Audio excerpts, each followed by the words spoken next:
கர்த்தருடைய பரிசுத்த நாமத்திற்கு ஸ்தோத்திரம். இன்னைக்கு நம்ம ஏசாயா 14வது அதிகாரம் 14வது வசனத்தை தியானிக்க இருக்கிறோம்.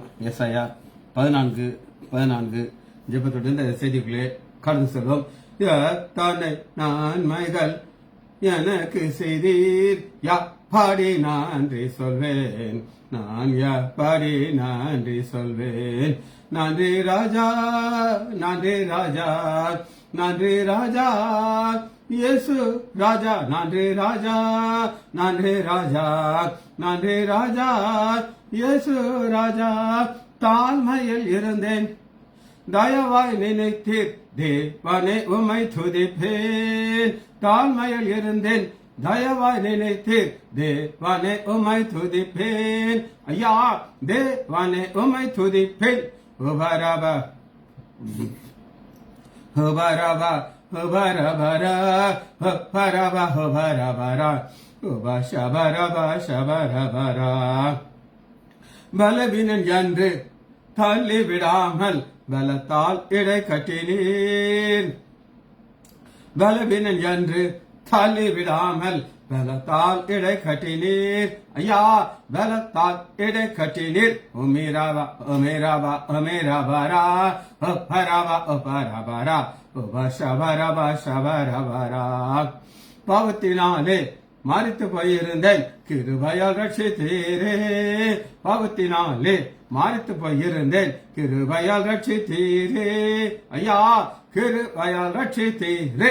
அம்மாராரா அம்மாராரா அம்மாராரா அப்பரபா அபரபரா அபஷபரபா ஷபரபரா.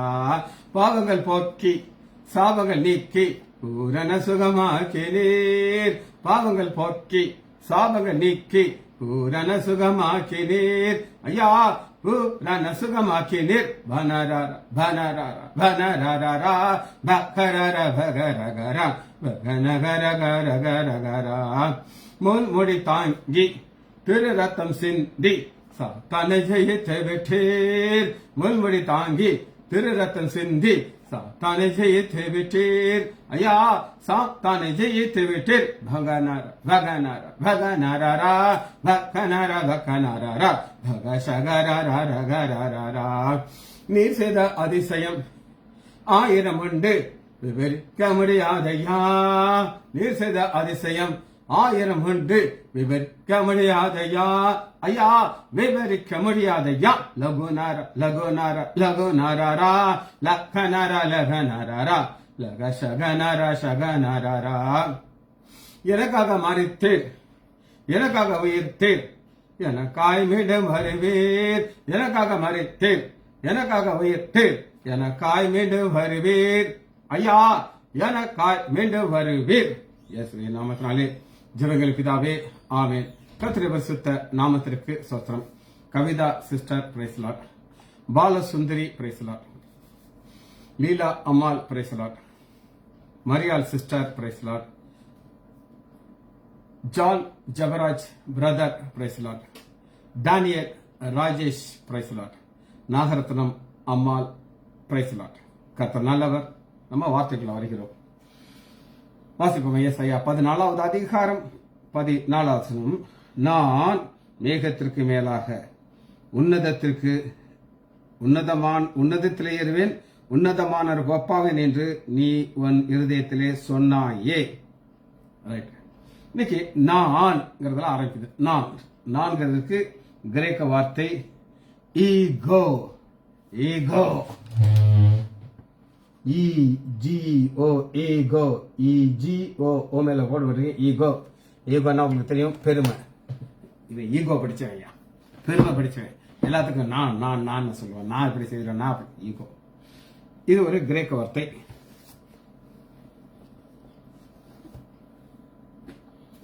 யோவான். சரி, மத்தேயு 10வது அதிகாரம்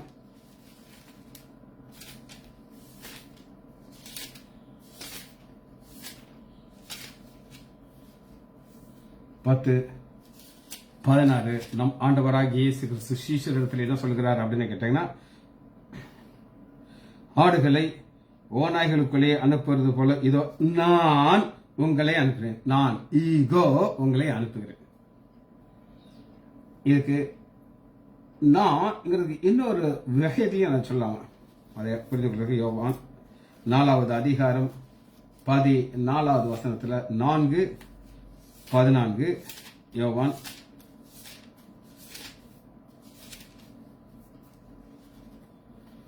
நான் கொடுக்கும் தண்ணீரை கொடுக்கணும். நான் ஈகோ கொடுக்கும் தண்ணீரை குடிக்கிறவனுக்கோ. சரி, இரண்டாவது அவன் என்னன்னா நான் வானத்துக்கு மேலாக ஏறும். அசண்ட் அல்லது அரைஸ். அசண்ட் அல்லது அரைஸுக்கு என்ன வார்த்தை கொடுத்தனா கியோம். QUM கியோம். Ascend QUM. யூ மேல ஒரு ஆரோ போட்டுருக்கு. யூ கிடையாது. யூ சொல்லுங்க. கியோம். அசண்ட் QUம்னா கியும் வாசிக்கணும். அது யூ மேல ஆரோ. கியோம். அசண்ட். இது எபிரேய வார்த்தை, ஹீப்ரு வார்த்தை.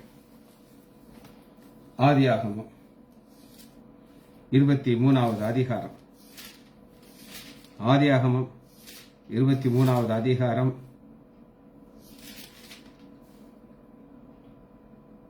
3வது வசனம்.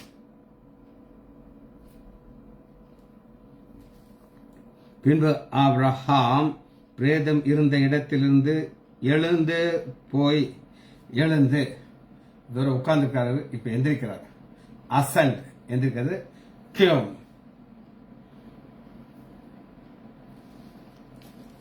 இதற்கு இன்னும் ரொம்ப அக்யூரேட்டான வார்த்தை நம்ம பார்க்க போறோம். அக்யூரேட்டான வார்த்தை எது அப்படின்னு கேட்டீங்கன்னா சங்கீதம் 119வது அதிகாரம்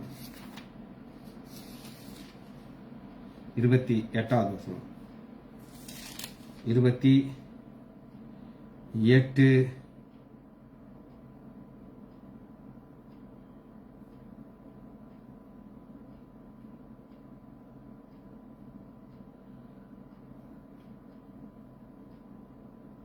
நான் உம்மை உயர்த்துவேன். எக்ஸால்ட் பண்றது. உயர்த்துவேன். இது உயர்த்துகிற ஒரு காரியம். எக்ஸால்ட். சங்கீதம் 18வது அதிகாரம்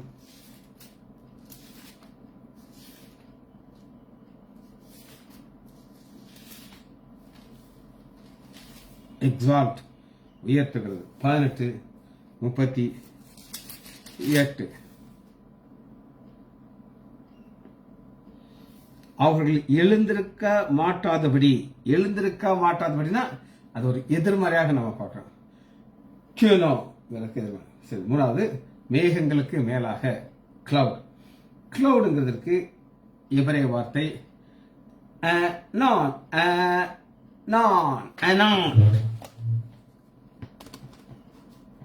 AN 2 ஏ மேலேயும் கோட் எடுத்துக்கோங்க. நான் AN கிளவுட்.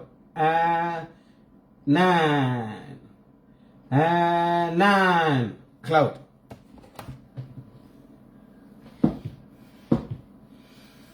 இதுக்கு எதெல்லாம் ஸ்மோக், ஒரு புகை, பனி.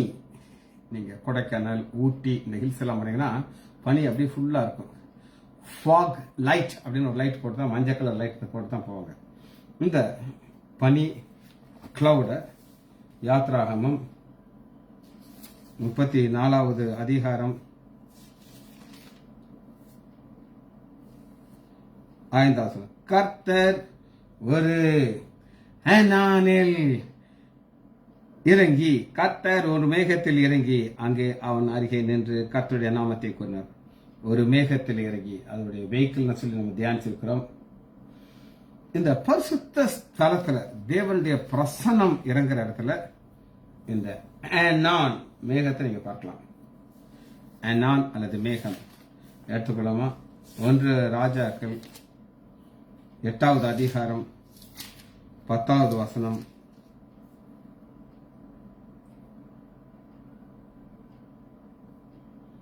ராஜாக்கள் 8வது அதிகாரம். ஆசாரியன் பரிசுத்த ஸ்தலத்தில் இருக்கும் பொழுது அங்க ஒரு மேகம் அப்படி எழுந்து வருகிறது. இன்னொரு வசனத்தை வாசிக்க போகிறோம். சங்கீதம் 7:2. சங்கீதம் 97:2. மேகமும் மாந்தாரமும் அவரை சூழ்ந்திருக்கிறது. தேவ பிரசனம் நான் உங்களுக்கு சொன்னேன். மேகமும் மாந்தாரமும் நம்ம அடிக்கடி வசனம் வெளிப்படுத்துதல் 1:7. அவர் மேகங்களோடு வருகிறார். வெளிப்படுத்துதல் 1:7. சரி, இப்ப 4வதாக ஒன்றை பார்க்க போகிறோம். உங்களுக்கு வசனத்தை வாசிச்சுக்கிட்டு அப்புறம் அந்த வார்த்தை உங்களுக்கு நான் காட்டுறேன். 14. நான் மேகங்களுக்கு மேலாக உன்னதத்துக்கு ஏறுவேன். மேலாக ஏறுவேன். அதுக்கு மேலாக அபவ். அசண்டனா ஏறுறது, அபவ்ங்கிறது மேல. ஒரு இது கிரேக்க வார்த்தை நோ நோ, மேலாக above. A-N-O, no, ஓ மேல கொடுங்க.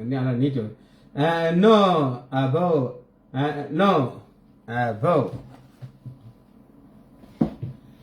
இது ஒரு தீர்க்கதரிசனத்தை குறித்து பேதுரு சொல்லுகிறார். அப்போஸ்தலர்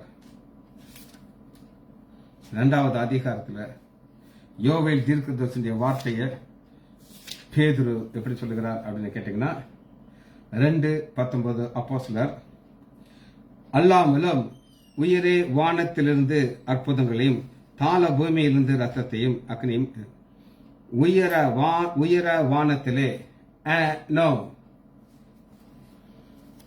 கலாத்தியர் 4வது அதிகாரம் 26வது வசனத்துல கலாத்தியர் 4:26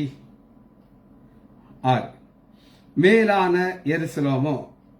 எருசலேமோ சுயாதீனம் உள்ள நம்ம எல்லாருக்கும் தாய். மேலான above no. பிலிப்பியர் 2வது அதிகாரம் 9வது வசனம் 2:9. ஆதலால் தேவன் அவரை எல்லாவற்றுக்கும் மேலாக அவரை உயர்த்தி 2 சேர்ந்து வந்துருச்சு. சரி, கடைசியாக ஒன்று வார்த்தை இந்த முடிக்க இருக்கிறோம். அது ஹை பிளேஸ், மேலான இடம், ஒரு லொகேஷன். இதுக்கு கிரேக்க எபிரேய வார்த்தை பா.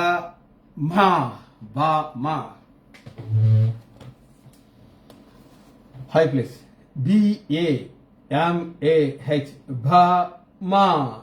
BA மேல ஒரு கோடு போட்டிருக்கேன். MAH, பா. ரைட். இந்த பாமா எங்க இருக்கு அப்படின்னு கேட்டீங்கன்னா எடுத்துக்கோமா, லேவியா ராகம் எடுத்துக்கொள்ளுங்க. 26வது அதிகாரம்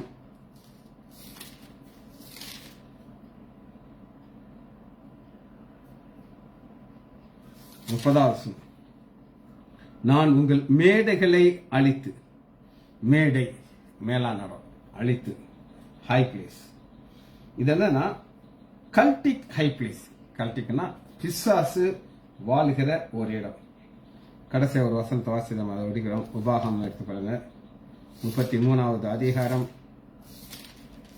உபாகமம் 33:29. இஸ்ரவேலியே நீ பாக்கியவான், கர்த்தரால் ரட்சிக்கப்பட்ட ஜனமே உனக்கு ஒப்பானவன் யார்? உனக்கு சகாயம் செய்யும் கேடகமும் அவரை மகிமை பொருந்திய பட்டயம். உன் சத்துருக்களை உனக்கு இச்சம் பேசினார்கள். அவர்கள் மேடுகளை மிதிப்பாய். அவர்கள் ஹை பிளேஸ் மாக நீ மிதிப்பாய். சரி, லாங்குவேஜ் பார்த்தாச்சு. வார்த்தைக்குள்ளே வருகிறோம்.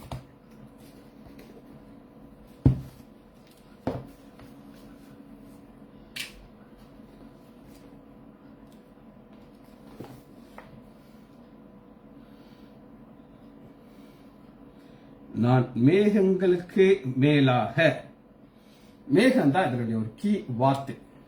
உங்களுக்கு முதல் வசனத்தை வாசிக்கிறேன். ஏசாயா 14வது அதிகாரம் 14வது வசனத்துல நான் சாத்தான் சொல்றேன், மேகங்களுக்கு மேலாக உன்னதங்களில் ஏறுவேன், உன்னதமானவருக்கு ஒப்பாவேன் என்று சொன்னாயே. இங்க மேகங்கிறது தான் நம்ம ஒரு கீ வார்த்தையை நம்ம பார்க்க போறோம். இந்த மேகங்கிறது ஆண்டோடைய ஒரு வெஹிக்கிள். வாசிப்போமா? வெளிப்படுத்துதல் 1வது அதிகாரம் 9வது வசனம். வெளிப்படுத்துதல் 1:7. இதோ மேகங்களோடு வருகிறார், மேகங்களோடு வருகிறார். யார் வருகிறார்? நம்முடைய ஆண்டவராக இயேசு கிறிஸ்து வருகிறார். அவரை குத்தினவர் அவர்களை காணும், பூமியின் கோத்திரத்தெல்லாரும் அவரை கண்டு புலம்புவார்கள். இது எங்கே இருந்து எடுத்து எழுதுகிறார் அப்படின்னு நீங்க கேட்டீங்கன்னா, சகரியா இது ஆவியானவர் எங்க இருந்து எழுதுகிறார் அப்படின்னு கேட்டீங்கன்னா 14வது அதிகாரம் 12வது அதிகாரம் 10வது வசனம். நான் தாவீதின் குடும்பத்தார் மேலும் எருசலேம் குடியில் மேலும் கிருபையின் ஆவியும் விண்ணப்பத்தின் ஆவியும் ஊற்றுவேன். அப்பொழுது அவர்கள் தங்களை குத்தின என்னை நோக்கி பார்த்து, ஒருவன் தன் தலை ஒரே பேரானுக்கு புலம்புவது போல மனம் கசந்தவார். இது இஸ்ரேல் தேசம் ரட்சிக்கப்பட போகிறது. கேட்டுக்கோங்க, ஒரு முக்கியமான கான்செப்ட். நாம் புறஜாதியார், நம்மளை ஆண்டவர் தெரிந்து கொள்ளவில்லை. யாரை தெரிந்து கொண்டார் அப்படின்னு கேட்டாங்கன்னா இஸ்ரேல் மக்களை தான் தெரிந்து கொண்டார். ஆனா அவங்க என்ன செய்தாங்கன்னா, ஆண்டோடைய காரியத்தை அவங்க செய்யல. இவங்க உலகமெங்கும் போய் சுவிசேஷத்தை பிரசங்கிக்கணும், அதை அவங்க செய்யல. அதனால என்ன நடந்துச்சு அப்படின்னு ரோமர் 11வது அதிகாரம் 14 நம்ம ஆவியான சில கிளைகளை, ரோமர் 11வது அதிகாரம் 14 சில கிளைகளை முறித்து போட்டிருக்க காட்டு ஒலிவமாகிய நீ அவைகள் இருந்த இடத்துல விட்டது. காட்டு ஒலிவ மரம். நம்மலாம் காட்டான இருந்தோம். இப்ப நல்லா ஷர்ட் எல்லாம் போட்டு ரொம்ப ஸ்டைலா உட்காந்துக்கிட்டு இருக்கோம். சில வருஷத்துக்கு முன்னாடி ஒரு ஜாதி, அந்த ஜாதி பேரை சொல்ல எனக்கு விருப்பம் இல்லை. அவங்க என்ன வேலை செய்ய பனை ஏறிட்டு இருந்தாங்க. பனை ஏறின்னு சொல்லுவாங்க. இன்னைக்கு ஒரே ஸ்டைலா நாடார்னு போட்டுட்டு உட்காந்துருக்காங்க அவங்க. அந்த ஜாதி என்ன வேலை செய்வாங்க? சட்டை போட மாட்டாங்க, ஒரு கோமரம் கட்டிருப்பாங்க, பின்னாடி ஒரு அருவாள் வச்சிருப்பாங்க, மரத்துல சர்ன்னு ஏறுவாங்க. நல்லா எனிமரலா இருக்க மாட்டாங்க, நல்லா தின் பாலா இருப்பாங்க. இதுதான் காட்டான. இப்படிப்பட்ட ஒரு ஒரு கூட்டத்தை காமிச்சு என்ன நீங்க எல்லாம் அப்படிதான் இருந்தாங்க. காட்டு ஒரிவ மரமா இருந்த உன்னை உடன் பங்காளியா இருக்கிற அந்த கிளைகளுக்கு விரதமாக நீ பெருமை பாட்டால் நீ வேற சுமக்காமல் வேறு உணர்வு. நான் ஒட்டப்படுவதற்கு அவிசுவாசத்தினாலே அவைகள் முறிக்கப்பட்டன. நீ விசுவாசத்தை நிற்க. இஸ்ரேல் மக்கள் ஆண்டவராக இயேசு கிறிஸ்துவை ஏற்றுக்கொள்ளல. அவர் தனக்கு சொந்தமானதில் வந்தார், சொந்தமானவர் ஏற்றுக்கொள்ளவில்லை. யோவான் 1வது அதிகாரத்தில் இருக்கு. அதனால ஆண்டவர் நமக்கு அந்த ஆப்பர்ச்சுனிட்டி கொடுத்தார். இந்த ஸ்டான்லி பிரதர் எப்படி அழமையா சொல்லுவார் அப்படின்னு கேட்டீங்கன்னா, இந்த பழைய ஏற்பாட்டில் இருக்கிற யூதர்கள் ஒரு குட்ஸ் ட்ரெயினா ரொம்ப ஸ்லோவா போயிட்டு இருக்குமா, அப்படி எல்லா ஸ்டாப்லயும் நின்றுட்டு இருக்கும். பார்த்தாரா பரிசுத்த ஆவியானவர் அப்படின்னு ஒரு ஸ்பெஷல் இன்ஜினை கொண்டு வந்து அதை மாட்டி விட்டாரா. ஒரு மாட்டிட்டு புது ட்ரெயின் அடிச்சு ஸ்பீடு தடன்னு போகுது.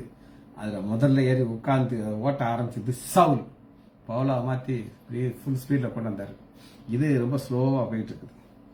அதைத்தான் நீங்க பாத்தீங்கன்னா 25 வாசகம், மேலும் சகோதரரே நீங்கள் உங்களே புத்திமான் ரசித்து அதனால் புறஜாதியோட நிறைவு உண்டாகும் வரை இசலு. புறஜாதியோடைய நிறைவு அப்படின்னா என்னன்னு சொல்லி கேட்டீங்கன்னா, சகரியா எடுத்துக்கொள்ளுங்கள். 3வது அதிகாரம்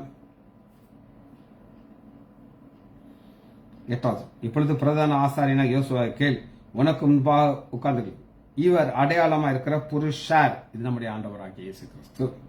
9வது வசனம், இதோ நான் யோசுவாவுக்கு முன்பாக வைத்த கல், இந்த ஒரே கல்லின் மேல் 7 கண்கள் வைக்கப்பட்டிருக்கு. இதோ நான் அதன் சித்திர வேலையை நிறைவேற்றி இந்த தேசத்தில் அக்கிரமத்தை ஒரே நாளில் நீக்கி போடுறேன். 1 டேல நடக்க போகுது. ஆண்டவர் என்ன செய்தார்னா, ஒரு பிக்சர் வரைஞ்சிட்டு இருக்காரு. எனக்கு பிடிச்சதுன்னா ஒரு மயில் படத்தை வரைஞ்சிட்டே இருக்காரு. இங்க ஒருத்தரா இருக்காங்க, எத்தனை பேர் இருக்கிறீங்க, ஒருத்தர் ரட்சிக்கப்பட்ட அந்த மயில் படத்தை கம்ப்ளீட் பண்ணிட்டே இருக்காரு. கடைசியாக ஒரு ஒத்த கண்ணை வைக்கணும். ஒரு கண்ணை வைக்கிறாரு. ஒரே நாள் என்ன நடக்கும் அப்படின்னு கேட்டீங்கன்னா, சகரியா 12வது வசனம் 8வது வசனம், அந்நாளிலே ஒரே நாள். 9வது வசனம், அந்நாளிலே ஒரே நாளிலே. அந்த ஒரே நாளிலே என்ன செய்வார் அப்படின்னு கேட்டீங்கன்னா, 2 ஆவியை ஊத்துறார். ஒன்னு விண்ணப்பத்தின் ஆவி, கிருபையின் ஆவி. இது வர கடினமான இருதயமாக இருந்த இஸ்ரேல் மக்கள் புலம்பி அழுகிறாங்க. ஒரு பிள்ளை செத்து போச்சுன்னா எப்படி இருக்கு தெரியுமா? அப்படி அழுகிறாங்க. அழும் பொழுது ஆண்டவர் என்ன செய்யறாரு அப்படின்னு கேட்டீங்கன்னா 13 வசனம், அந்நாளிலே அந்த ஒரு நாள்ல பாவத்தையும் அழுக்கையும் நீக்க தாவீதின் குடும்பத்தாருக்கும் எருசலேம் குடிகளுக்கும் ஒரு திறக்கப்பட்ட ஒரு ஊற்று உண்டாயிருக்கும். அந்த திறக்கப்பட்ட ஊற்று என்ன செய்யும் அப்படின்னு கேட்டீங்கன்னா இஸ்ரேல் மக்களுடைய பாவத்தை கழுவுது. இது எல்லாருக்குமா அப்படின்னு கேட்டீங்கன்னா இது எல்லாருக்கும் கிடையாது. இது அவருக்கு மட்டும். ஆனா ஆண்டவரை ஏற்றுக்கொள்ளாதவருடைய கவலை, அவருடைய நிலைமை எப்படி இருக்கும்னு கேட்டீங்கன்னா, நான் ஏற்கனவே உங்களுக்கு வாசிச்சேன், திரும்ப அதை நம்ம வாசிப்போம். வெளிப்படுத்துது 1வது அதிகாரம்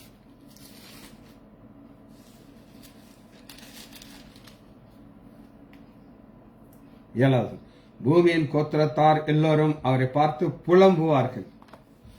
யார் புலம்புவாங்க அப்படின்னு நீங்க கேட்டீங்கன்னா மத்தேயு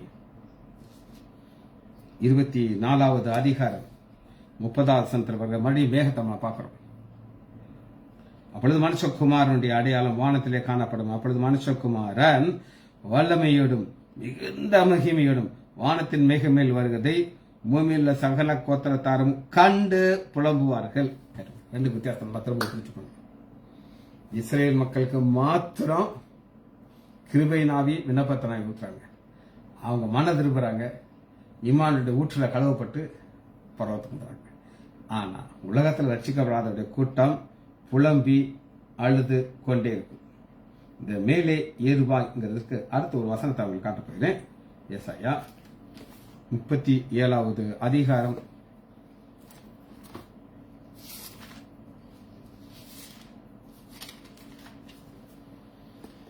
37:28.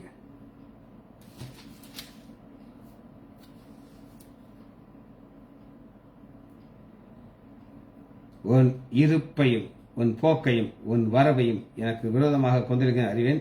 நீ எனக்கு விரோதமாக கொந்தளித்து வீரியம் பேசுவது என் செவியில் ஏறினபடினாலே நான் என் துரட்டை உன் மூக்கிலும் என் கடிவாளத்தை உன் வாலி போட்டு உன் வந்த வழியில் உன்னை திரும்பி. வந்த வழிங்கிறது என்ன? மேல போயிட்டான்.